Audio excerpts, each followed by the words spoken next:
واجب الاحترام عزیزان گرامی، آپ کے سامنے قرآن کریم فرقان مجید کی سورۃ الزمر کی ایک آیت کریمہ تلاوت کی اور سرکار دو عالم تاجدار مدینہ محمد مصطفیٰ احمد مجتبیٰ صلی اللہ علیہ وسلم کی حدیث مبارکہ پیش کی۔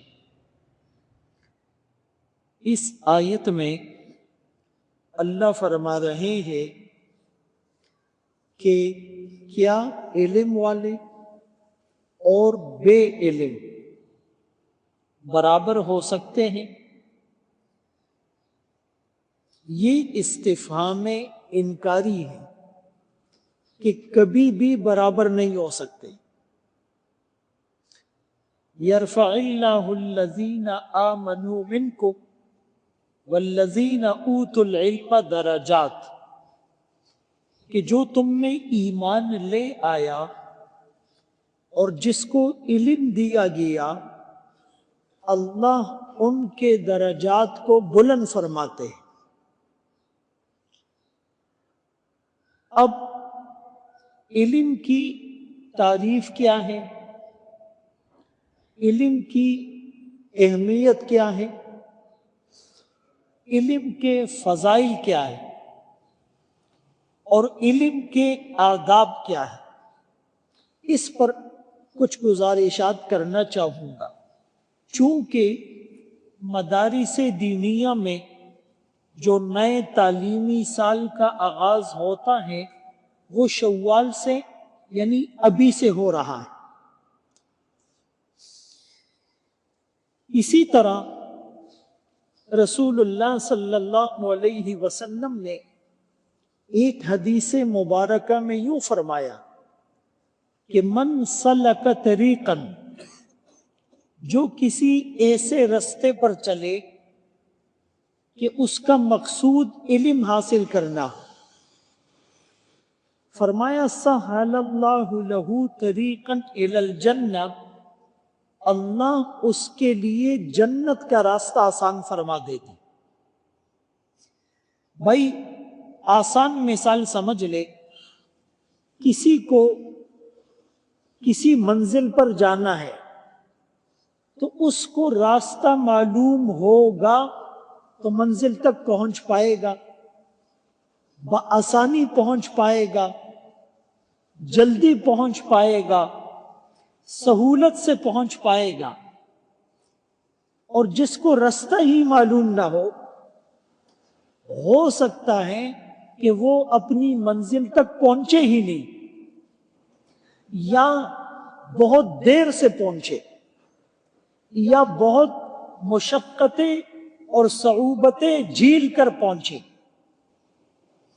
تو اسی لیے جنت کا جو راستہ ہے اس راستے کا علم حاصل کرنا، دین کا علم حاصل کرنا، یہ ہر مسلمان کے لیے اس کی استطاعت کے بقدر واجب ہے، فرض ہے۔ طلب العلم فریضۃ علی کل مسلم، علم حاصل کرنا ہر مسلمان مرد اور عورت پر فرض ہے۔ اب علماء نے اس کو آسان کر کے پیش کیا کہ جو چیزیں فرض ہے اس کا علم حاصل کرنا بھی فرض ہے۔ مثال کے طور پر نماز 5 وقت فرض ہے، تو نماز کا علم حاصل کرنا بھی فرض ہے۔ لوگ یہ سمجھتے ہیں کہ جی علم حاصل کرنا تو علماء کا کام ہے، طلباء کا کام ہے۔ تو یہ نقطہ سمجھ لیں کہ اتنا علم کہ 24 گھنٹے کی زندگی میں اللہ کا کون سا حکم میری طرف متوجہ ہے اس کی معلومات حاصل کرنا ہر ایک پر فرض ہے۔ اور میں نے مثال دی، جو چیز فرض ہے تو اس کا علم حاصل کرنا بھی فرض ہے۔ 5 وقت نماز فرض ہے تو نماز کا علم حاصل کرنا بھی فرض ہے۔ اب کتنے لوگ ایسے ہیں جن کو نماز کا علم ہے؟ دن میں کتنی نمازیں ہیں یہ تو سب کو پتا ہے، ہر نماز میں کتنی رکعات ہے یہ بھی سب کو پتا ہے، اس میں کتنے فرض، کتنے واجب، کتنی سنتیں، کتنے نفل، یہ بھی سب کو پتا ہے۔ اس نماز کے لیے وضو کرنا ضروری ہے یہ بھی سب کو پتا ہے، وضو میں 4 فرض ہے یہ بھی سب کو پتا ہے۔ لیکن کیا یہ سب کو پتا ہے کہ مکروہ اوقات کون سے ہیں؟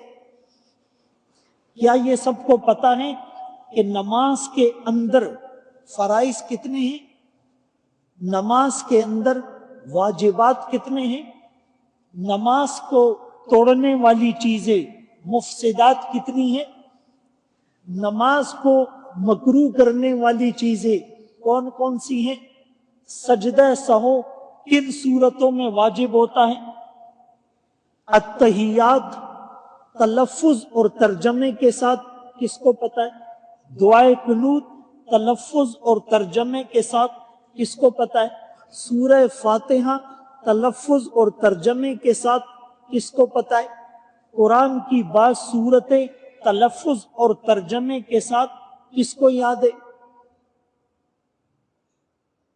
نماز کا علم بھی لوگوں کو نہیں ہے۔ اور جب وہی آدمی تبصرہ کرتا ہے، کہتے جی مولویوں نے کیا کیا ہے، وہ آدمی کہتا ہے یہ مولوی ٹھیک ہے یہ غلط ہے۔ تو میرے محترم دوستو، بھائیو، بزرگوں، یہ آپشنل نہیں ہے کہ ہماری مرضی، یہ ثوابدیدی اختیار نہیں ہے، یہ لازم ہے۔ آج سے ہر آدمی نیت کر لے کہ جو چیزیں فرض ہیں ان کا علم حاصل کرنا بھی فرض ہے، اور میں اس کے لیے آج سے نیت کر لوں، کمر باندھ لوں۔ ایک بات، اسی طرح روزہ فرض ہے تو روزے کا علم حاصل کرنا بھی فرض ہے، زکوٰۃ صاحب حیثیت پر فرض ہے تو زکوٰۃ کا علم حاصل کرنا بھی فرض ہے، حج کرنا مالدار پر زندگی میں ایک بار فرض ہے تو حج کے مناسک اور ارکان اور اس کے علم کو حاصل کرنا بھی فرض ہے، قربانی واجب اور لازم ہے تو قربانی کے مسائل کا سیکھنا بھی لازم ہے۔ اسی طرح جو چیزیں واجب ہیں اس کا علم حاصل کرنا بھی واجب، اور اسی علم کی وجہ سے اللہ نے آدم علیہ السلام کو فرشتوں پر فضیلت دی۔ جب اللہ نے آدم علیہ السلام کو پیدا کرنے کا ارادہ فرمایا اور فرشتوں کے سامنے اس کا اظہار فرمایا کہ انی جاعل فی الارض خلیفہ، میں زمین پر اپنا نائب بنانا چاہتا ہوں، تو فرشتوں نے کہا کہ آپ ایسی مخلوق کو پیدا کریں گے یفسد فیہا ویسفک الدماء، جو خون بہائے گا اور فساد برپا کرے گا۔ تو اللہ نے جواب میں کہا انی اعلم ما لا تعلمون، یہ اجمالی جواب تھا کہ میں وہ جانتا ہوں جو تم نہیں جانتے۔ اور پھر کیا فرمایا، علم آدم الاسماء کلہا، اللہ نے آدم علیہ السلام کو سکھلائے ساری چیزوں کے نام۔ مفسرین نے لکھا نام بھی اور اس کے خواص بھی۔ اور پھر فرشتوں سے اللہ نے پوچھا کہ بتاؤ یہ کیا ہے، اس کو کیا کہتے ہیں، اس کی خاصیت کیا ہے؟ فرشتوں نے کہا سبحانک، تیری ذات پاک ہے، لا علم لنا الا ما علمتنا، ہمارے پاس علم نہیں مگر وہی جو آپ نے ہمیں سکھلایا. ایک محدود علم ہے، ان چیزوں کو ہم نہیں جانتے. پھر اللہ نے آدم علیہ السلام کو کہا، گویا کہ وہ ایک ایگزامینیشن ہال تھا، وہ ایک ایگزام اور امتحان تھا کہ پہلے ایک سے سوال پوچھا تم بتاؤ، اس نے کہا مجھے تو اتنا پتا ہے، اس سے زیادہ نہیں پتا. پھر دوسرے کو کہا تم بتاؤ. اب جب اس نے بتایا تو ایک حجت تمام ہو گئی، اس کو پتا چل گیا کہ یہ مجھ سے زیادہ جانتا ہے. تو اللہ نے آدم علیہ السلام کو کہا ان کو بتاؤ، انبئہم. آدم علیہ السلام نے بتانا شروع کیا. تو پھر اللہ نے کہا الم اقل لکم انی اعلم غیب السماوات والارض واعلم ما تبدون وما کنتم تکتمون. فرشتوں، میں نے تم سے نہیں کہا تھا کہ میں زمین اور آسمان کے غیب کو جانتا ہوں؟ جو چیزیں تم ظاہر کرتے ہو اور جو چھپاتے ہو میں سب کو جانتا ہوں. تو اللہ نے آدم علیہ السلام کو فرشتوں پر جو فضیلت دی، کون سے فرشتوں پر؟ وہ فرشتے جو پیدا ہونے سے لے کر اللہ کی تسبیح اور تحمید میں مصروف ہے. نسبح بحمدک ونقدس لک، جو پلک جھپکنے کی مقدار اللہ کی نافرمانی نہیں کرتے. لا یعصون اللہ ما امرہم، جو اللہ کے ہر حکم کو فوراً کر گزرتے ہیں. ویفعلون ما یؤمرون، جو اللہ کے حکم پر عمل کرنے میں پابند اور کاربند ہے. غلاظ شداد، جو اللہ کے عرش کو اٹھائے ہوئے. وَيَحْمِلُ عَرْشَ رَبِّكَ فَوْقَهُمْ يَوْمَئِذٍ ثَمَانِيَةٌ، وہ فرشتے جو بیت اللہ کے بالکل اوپر بیت المعمور کا ہر وقت طواف کرتے ہیں. لیکن ان فرشتوں پر جو نورانی مخلوق ہے، جو عرشی مخلوق ہے، جو گناہوں سے معصوم ہے، لیکن اللہ نے انسان کو اس مخلوق پر فضیلت دی. کیوں؟ علم کی وجہ سے. اب سوال یہ پیدا ہوتا ہے کہ علم کیا ہے؟ تو علماء نے لکھا ہے کہ اللہ نے قرآن میں 30ویں پارے میں سورۃ العلق میں جو ابتدائی آیات نازل کی، یہ غار حرا میں بطور وحی اترنے والی ابتدائی آیات، سب سے پہلی آیات. اقرأ بسم ربک الذی خلق، خلق الانسان من علق، اقرأ وربک الاکرم الذی علم بالقلم علم الانسان ما لم یعلم. پہلا لفظ جو اس کائنات میں اصلاح کے لیے، ریفارمز کے لیے، ریولوشن کے لیے، انقلاب کے لیے، تبدیلی کے لیے اللہ نے اتارا، وہ پڑھنے پڑھانے کا تھا. پہلا حکم نماز کا نہیں تھا، پہلا حکم روزے کا نہیں تھا، پہلا حکم زکوٰۃ کا نہیں تھا، پہلا حکم حج کا نہیں تھا، پہلا حکم تبلیغ کا نہیں تھا، پہلا حکم جہاد کا نہیں تھا، پہلا حکم دعا مانگنے کا نہیں تھا، پہلا حکم صدقہ اور خیرات کا نہیں تھا، پہلا حکم قربانی کا نہیں تھا، پہلا حکم اقرا پڑھنے کا تھا.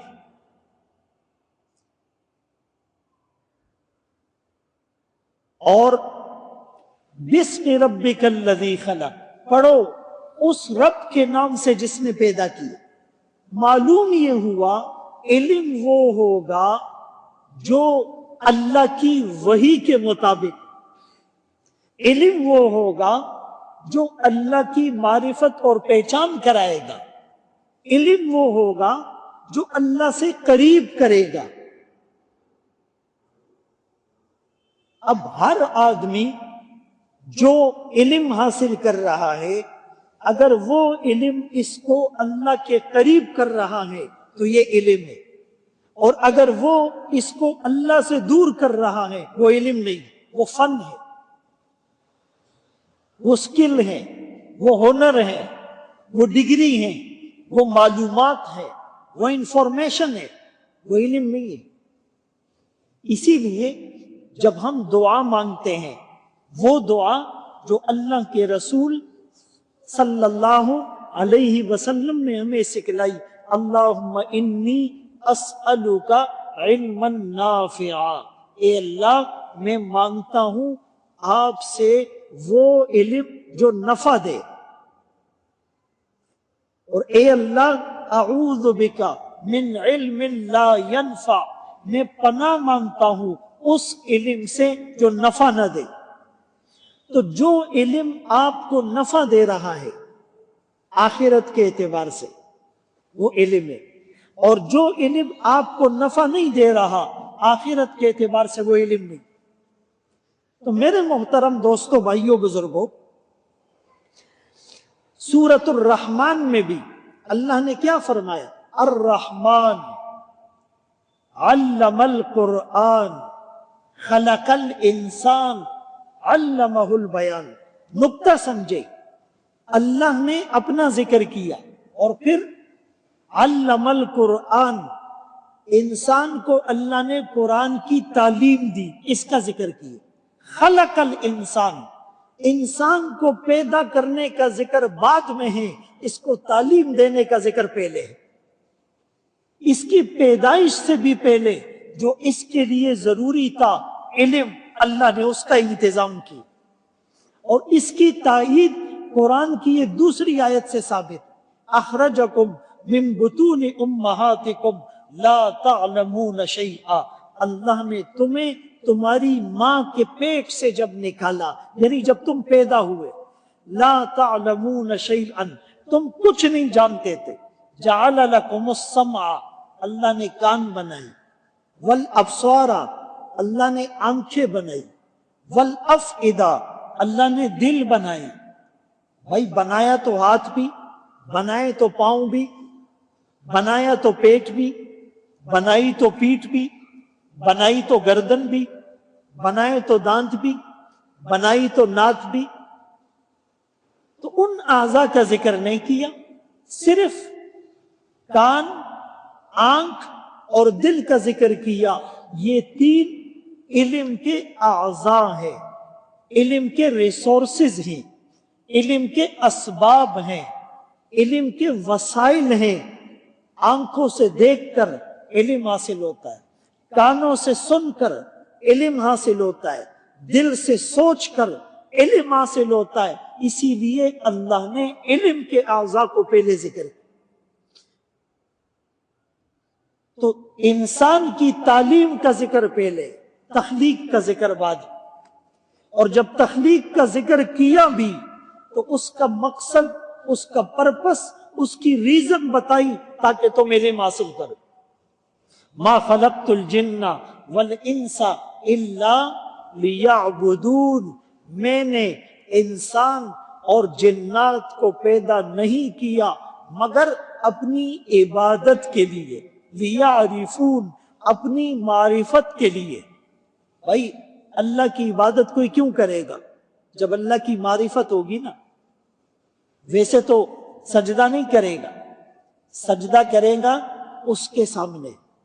وہ کون ہے اول، وہ کون ہے آخر، وہ کون ہے الظاہر، وہ کون ہے الباطن، وہ کون ہے المحیی، زندہ کرنے والا، وہ کون ہے الممیت، مارنے والا، وہ کون ہے بدیع السماوات والارض، آسمان اور زمین کو پہلی دفعہ ڈیزائن کرنے والا، وہ کون ہے فالق الحب والنوا، دانے اور گٹلی کو پھاڑ کر اس سے بیج نکالنے والا، وہ کون ہے یولج اللیل فی النہار، رات کو دن میں داخل کرنے والا، وہ کون ہے یولج النہار فی اللیل، دن کو رات میں داخل کرنے والا، وہ کون ہے علیم بذات الصدور، دلوں کے بھید جاننے والا، وہ کون ہے الجبار القہار المتکبر الخالق الباری المصور وہ کون ہے؟ لہو ملک السماوات والارض، آسمان اور زمین کے خزانے جس کی قدرت میں، وہ کون ہے؟ علی کل شیء قدیر، ہر چیز پر قادر، وہ کون ہے؟ القاہر فوق عبادی، اپنے بندوں پر دسترس رکھنے والا۔ جب تک کوئی اللہ کو پہچانے گا نہیں، اس کی صفات کو نہیں پہچانے گا، تو اس کی عبادت اور بندگی کیوں کرے گا؟ تو میرے محترم دوستو، بھائیو، بزرگوں، یہی وجہ ہے کہ رسول اللہ صلی اللہ علیہ وسلم کی بعثت کے 4 بڑے مقاصد جو قرآن میں اللہ بتلا رہے ہیں، اس میں پہلا مقصد وہ کیا ہے؟ یتلو علیہم آیاتی، اور پھر فرمایا یعلمہم الکتاب والحکمہ، کہ یہ رسول ان لوگوں کو قرآنی آیات پڑھ پڑھ کر سنائیں گے اور کتاب اور حکمت کی تعلیم دیں گے۔ بھائی قرآن جو میں نے پڑھا، اس میں اللہ کیا فرما رہے ہیں؟ اس کو سن کر تمہیں کیا کرنا ہے؟ اس کا مقصد کیا ہے؟ بھائی کوئی پردیس میں ہو اور اس کی والدہ اس کو خط بھیجے اور ہر مہینے بھیجے، اور وہ اس خط کو چوم کر آنکھوں سے لگا کر ایک باکس میں ڈال دے، پڑھے نہیں۔ 10 سال گزر گئے اور وہ کہے جی میں نے تو ماں کے ہر خط کو آنکھوں سے لگایا، چوما، سینے سے لگایا اور باکس میں بحفاظت رکھا ہے، تو میں نے تو حق ادا کر دیا۔ لوگ کہیں گے بے وقوف، اس خط کو کھول کر پڑھا نہیں؟ پڑھا۔ بھائی اس خط میں تمہیں تمہاری ماں نے جو سوال کیا، تم نے اس کا جواب دیا نہیں۔ اس خط میں تمہاری ماں نے جو تم سے مانگا، تم نے وہ دیا؟ بولا نہیں۔ آج ہماری مثال بھی ہے، بہت سے لوگ قرآن کریم کو چومتے، آنکھوں سے لگاتے، سر پر رکھتے، اور جب بیٹی رخصت ہوتی ہے کہتے قرآن کے سائے میں رخصت کرو۔ اس قرآن سے پہلے ٹی وی، وی سی آر، ڈش، کیبل، مہندی، مایوں، ہندوؤں کی رسمیں، سارے گناہ کر دیے۔ اب فارمیلٹی کے طور پر کہتا ہے قرآن کے سائے میں رخصت کرو، برکت والی زندگی ملے۔ اور اسی سے یاد آیا، ایک بزرگ کے پاس ایک شخص گیا، کہنے لگا حضرت میں اپنے والد کی ہر بات کو، ہر خواہش کو پورا کرتا ہوں، جو وہ مانگتے ہیں میں دیتا ہوں، پھر بھی وہ مجھ سے ناراض ہے۔ تو حضرت نے فرمایا اسی لیے تو ناراض ہے کہ جب وہ مانگتے ہیں تم دیتے ہو۔ ہونا تو یہ چاہیے ان کو مانگنے کی ضرورت ہی نہ پڑے۔ کہا جب تم پیدا ہوئے تھے تو تم مانگتے تھے، ماں دودھ پلاتی تھی؟ کہا نہیں۔ کہا بن مانگے ماں دودھ پلاتی تھی، بن کہیں ماں گرمی میں نہلاتی تھی، بن کہیں ماں سردی میں کمبل اڑاتی تھی، بن کہیں ماں گیلے بستر پر سو کر تمہیں سوکھے بستر پر لیٹاتی تھی، بن کہیں تمہیں ڈاکٹر کے پاس لے جاتے تو، بن کہیں تمہیں اسکول میں داخل کروایا، بن کہیں تمہیں مدرسے میں پڑھوایا، بن کہیں تمہیں کپڑے سی کر دیے، بن کہیں تمہارے جوتوں کا خیال رکھا، بن کہیں تمہیں پارک میں لے کے گئے، بن کہیں تمہیں طرح طرح کی کھانے کھلائے، بن کہیں تمہیں طرح طرح کی نعمتیں دی۔ انہوں نے تو تم سے پوچھ کر کچھ نہیں کیا تھا، تمہاری ہر ضرورت کو وہ پہلے سے اور خود سے پورا کرتے تھے۔ آج وہ تم سے بھی یہی چیز ڈیمانڈ اور ایکسپیکٹ کر رہے ہیں۔ ہم میں سے بہت سے لوگ کیا کہتے ہیں؟ او جی بس ایک تو ماں باپ کی خواہشیں پوری نہیں ہوتی۔ بہت سے لوگ کہتے جی اتنا دیتا ہوں پھر بھی وہ مجھ سے ناراض رہتے۔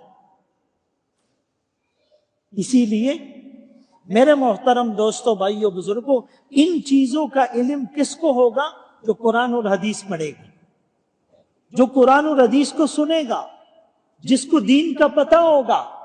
اور جس کو پتہ نہیں ہوگا وہ اپنے ماں باپ کو اولڈ ایج ہوم میں رکھے گا۔ کل میں ایک ہاسپٹل کے وزٹ پر گیا، کل گزشتہ کل کی بات، نام لینا مناسب نہیں۔ وہاں پر ایک پیشنٹ کو جو ڈائلیسس پر تھا، انہوں نے ایک سیلیبریٹی کا نام لیا، کہا یہ اس کی بہن ہے اور یہ اولڈ ایج ہوم میں رہتی ہے۔ یہ ایک مثالیں نہیں ہیں، بیسیوں مثالیں میرے اور آپ کے سامنے موجود۔ وہ ایک شخص نے کہا نا کہ جی انگریزوں کے مزے، ان کا بڑا اچھا لائف اسٹائل ہے۔ تو کسی نے کہا کہ بھائی انگریز کی جوانی کو نہیں دیکھو، جوانی میں ٹھیک ہے تمہیں نظر آتا ہے کہ باپ بیٹی سے نہیں پوچھ سکتا، چرتا تلیوی، ہاں، باپ بیٹے سے نہیں پوچھ سکتا کہ بھائی تم رات کو کہاں تھے۔ ایون کہ یورپ میں شوہر بیوی سے نہیں پوچھ سکتا۔ آپ کو پتہ ہے اٹلی اور بعض ممالک میں قانون ہے کہ جب شادی ہو جائے تو بیوی صرف رات کو شوہر کے ساتھ رات گزارنے کی پابند ہے، دن میں اس کی مرضی جو بھی کرے۔ اور بعض ممالک میں رات کو بھی نہیں پوچھ سکتے۔ اور ہمارے حکمران جو آدھا تیتر آدھے بٹے، نہ پکے مسلمان بنتے ہیں اور نہ پکے وہ، بیچ میں، ان کو بڑا شوق ہے ان کی نقالی کرنے کی۔ ابھی آپ کو پتہ ہے اسلام آباد کے ہائی کورٹ میں جسٹس محسن اختر کیانی نے ایک سفارش دی، فیصلہ نہیں کیا، سفارش پیش کی ہے کہ بھائی جو شوہر بیوی کو طلاق دے تو اس بیوی کو شوہر کی شادی کے بعد کمائے ہوئے مال کا 50% حصہ دیا جائے۔ کیوں؟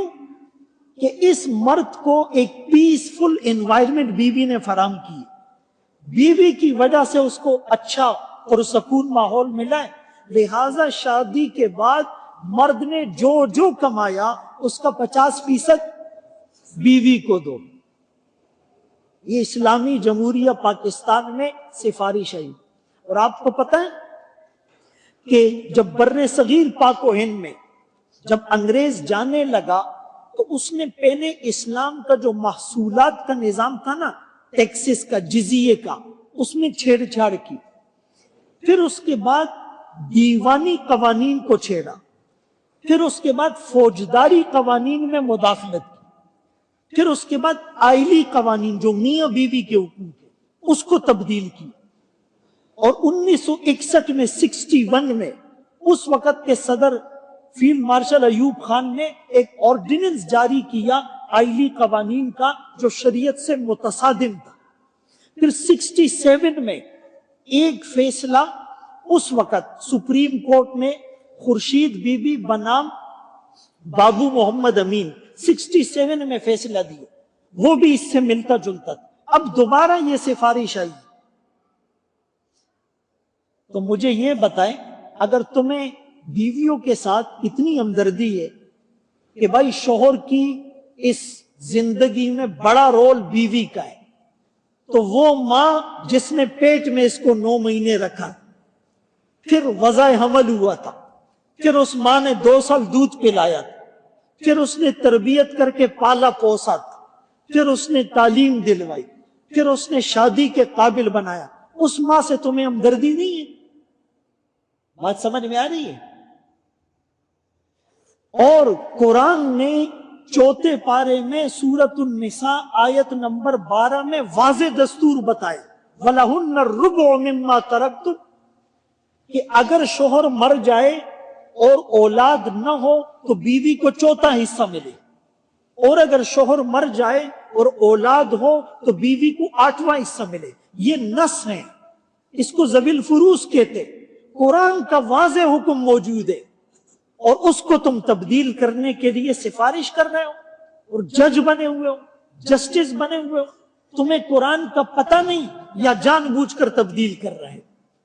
وہ ملک جس کا شک نمبر دفعہ نمبر 1 ہے اسلامی جمہوریہ پاکستان، جس کی دفعہ نمبر 2 ہے کہ اس میں حاکمیت اعلیٰ اللہ کی ہوگی، جس میں ایک کلوز ہے کہ جس کا کوئی قانون قرآن و سنت کے منافی نہیں ہوگا، اس ملک کے اندر تم یہ تبدیلی کرتے ہو۔ آپ میں سے بہت سے لوگوں کو تو ایسی چیزوں کا پتہ ہی نہیں ہوتا ہے، لیکن الحمدللہ علماء کی اس پر نگاہ ہوتی، علماء اس کو اٹھاتے، پھر سوشل میڈیا میں پھیلاتے، پھر ٹی وی میں اس پر پروگرام کرتے، پھر اسمبلی میں اس پر احتجاج ہوتا ہے، پروٹیسٹ ریکارڈ ہوتا ہے، تو یہ ملک بچا ہوا ہے۔ اگر ان کا بس چلتا تو ابھی تو نظام کچھ اور ہوتا۔ تو میں نے اس کا جواب دیا، کل ایک ٹی وی پروگرام میں بھی دیا، آج وہ آئے گا، کہ بھائی اول تو اس عورت کو تم جو یہ سمجھ رہے ہو کہ یہ اسلام کم دے رہا ہے، حالانکہ کم نہیں ہے، تمہیں لگ رہا ہے کہ یہ کم ہے، تو یہ بیوی اس کی بیوی ہے، یہاں سے بھی اس کو 4 یا 8واں حصہ مل رہا ہے، یہی بیوی کسی کی بیٹی بھی ہے، وہاں سے بھی اس کو مل رہا ہے، یہی بیوی کسی کی ماں بھی ہے، وہاں سے بھی اس کو مل رہا ہے، یہی بیوی کسی کی بہن بھی ہے، وہاں سے بھی اس کو مل رہا ہے۔ تو عورت کو تو ہر طرف سے مل رہا ہے، باپ کی میراث سے بھی، بھائی کی میراث سے بھی، شوہر کی میراث سے بھی، بیٹے کی میراث سے بھی، اس کی تو 5 انگلیاں کس میں ہے؟ گھی میں اور سر کڑائی میں۔ اکبر خان کو یہ چیزیں بہت یاد ہے۔ تو بھائی مسئلہ یہ ہے کہ اسلام کا ہر حکم لوجک کے مطابق، عقل کے مطابق ہے، منطق کے مطابق ہے۔ اللہ نے ہمیں بنایا، وہ زیادہ سمجھتا ہے اس کا فائدہ اور نقصان کس میں۔ بہرحال یہ تو ایک ضمناً بات آ گئی، دوسری بات ہو رہی تھی، کون سی ہو رہی تھی؟ کوئی میاں بیوی کی بات ہو رہی تھی۔ تو بہرحال مسئلہ یہ ہے میرے محترم دوستوں، بھائیوں، بزرگوں، کہ علم حاصل کرے۔ رسول اللہ صلی اللہ علیہ وسلم نے فرمایا من یرید اللہ بہ خیرا یفقہہ فی الدین، اللہ جس کے ساتھ بھلائی کا ارادہ فرماتے ہیں اس کو دین کی سمجھ عطا فرماتے ہیں۔ اور ابو دردہ رضی اللہ عنہ صحابی رسول ہے، دمشق میں تھے، تو ان کے پاس ایک شخص آیا، تو آپ نے اس سے پوچھا بھائی اتنی دور سے آئے ہو، کئی مہینوں کا سفر طے کر کے آئے ہو، خیریت؟ اس نے کہا جی میں اپنی کسی ضرورت سے نہیں آیا، نہ تجارت کے لیے آیا، صرف اس لیے آیا ہوں کہ مجھے پتا چلا کہ آپ کے پاس ایک حدیث ہے جو آپ نے اللہ کے رسول صلی اللہ علیہ وسلم سے سنی ہے، میں اس حدیث کو سننے کے لیے آیا۔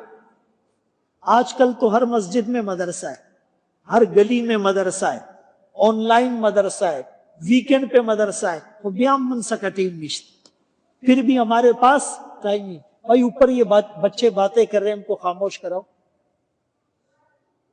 کوئی ساتھی اوپر جائیں۔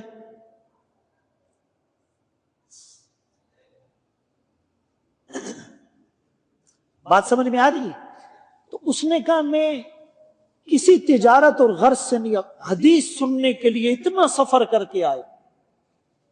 تو حضرت ابو دردہ رضی اللہ عنہ نے خوشخبری سنائی، کہا پھر سنو، اللہ کے رسول صلی اللہ علیہ وسلم نے فرمایا من سلک طریقا، جو ایسے رستے پر چلتا ہے کہ اللہ کا علم اور اللہ کے دین کا علم حاصل کرنا اس کی نیت ہو، فرمایا سہل اللہ لہو طریقا الی الجنہ، اللہ اس کے لیے جنت کا راستہ آسان کر دیتے۔ اور پھر فرمایا اللہ کے نورانی فرشتے اس کے قدموں کے نیچے اپنے پر بچھاتے ہیں، اور پھر فرمایا سمندر کی مچھلیاں اس کے لیے استغفار اور بخشش کی دعائیں کرتی۔ میرے محترم دوستوں، بھائیوں، بزرگوں، حضرت علی رضی اللہ عنہ کو اللہ کے رسول صلی اللہ علیہ وسلم نے فرمایا کہ اگر تمہارے ذریعے سے ایک آدمی ہدایت پر آ جائے یہ تمہارے لیے سرخ اونٹوں سے بہتر۔ اس زمانے میں سب سے قیمتی چیز سرخ اونٹ مہنگے ہوتے، تو فرمایا کہ اس سے بھی زیادہ قیمتی کہ تمہاری وجہ سے ایک آدمی کو ہدایت مل جائے، ایک آدمی اللہ کے دین پر آ جائے۔ اور حدیث پاک میں فرمایا کہ جب انسان دنیا سے چلا جاتا ہے اس کا اکاؤنٹ، اس کا کھاتا بند ہو جاتا ہے، الا من ثلاثہ، تین چیزیں اس کا اکاؤنٹ کھلا رہتا ہے۔ ایک، اس نے صدقہ دیا، مسجد بنائی، مدرسہ بنایا، کنواں کھدوایا، ہاسپٹل بنایا، جب تک لوگوں کو فائدہ پہنچ رہا ہے اس کو اجر مل رہا ہے، اس کی نیکیوں میں اضافہ ہو رہا ہے۔ اور دوسری چیز کہ اس نے اپنے پیچھے نیک اولاد کو چھوڑا جو اس کے لیے دعائیں کرتی ہے، نکاح پڑھاتی ہے، جنازے پڑھاتی ہے، نمازیں پڑھاتی ہے، تراویح پڑھاتی ہے، لوگوں کو بیانات کرتے ہیں، لوگوں کو فتوے دیتے ہیں، میراث کے مسائل بتاتے ہیں، آخرت کی طرف متوجہ کرتے ہیں، خیر کے کام کر رہا ہے۔ اور تیسرا وہ علم جس سے لوگوں کو نفع پہنچے۔ میرے محترم دوستو، بھائیو، بزرگوں، ابھی مدارس میں تعلیمی سال کا آغاز، جامع مسجد یاسین کے مدرسے میں جامعہ تمیم داری میں بھی داخلے کھلے ہوئے، قاعدے میں، ناظرے میں، حفظ میں، دراسات دینیہ 2 سالہ بچیوں کے لیے عالمہ کورس، فہم دین کا 1 سالہ تفسیر کورس، بڑی عمر کی خواتین کے لیے تجوید اور نمازیں سکھانے کا انتظام۔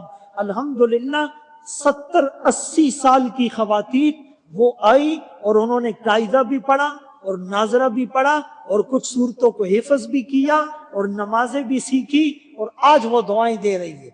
تو یہ ہم سب کے لیے، بڑی عمر کے لوگ بھی نیت کرے، کوئی قاعدہ پڑھے، کوئی ناظرہ پڑھے، کوئی اپنی تجوید درست کرے، کوئی نماز کے مسائل کو سیکھے۔ یہ بہانہ قبر میں ویلڈ نہیں ہوگا کہ جی میری تو دکان تھی اور میری تو گاڑی تھی اور میں تو غریب آدمی تھا۔ آدھا گھنٹہ، 1 گھنٹہ علم سیکھنے کے لیے نکالنا ضروری ہے۔ اللہ ہم سب کو ان باتوں پر عمل کی توفیق نصیب فرمائے۔ وآخر دعوانا الحمدللہ رب العالمین۔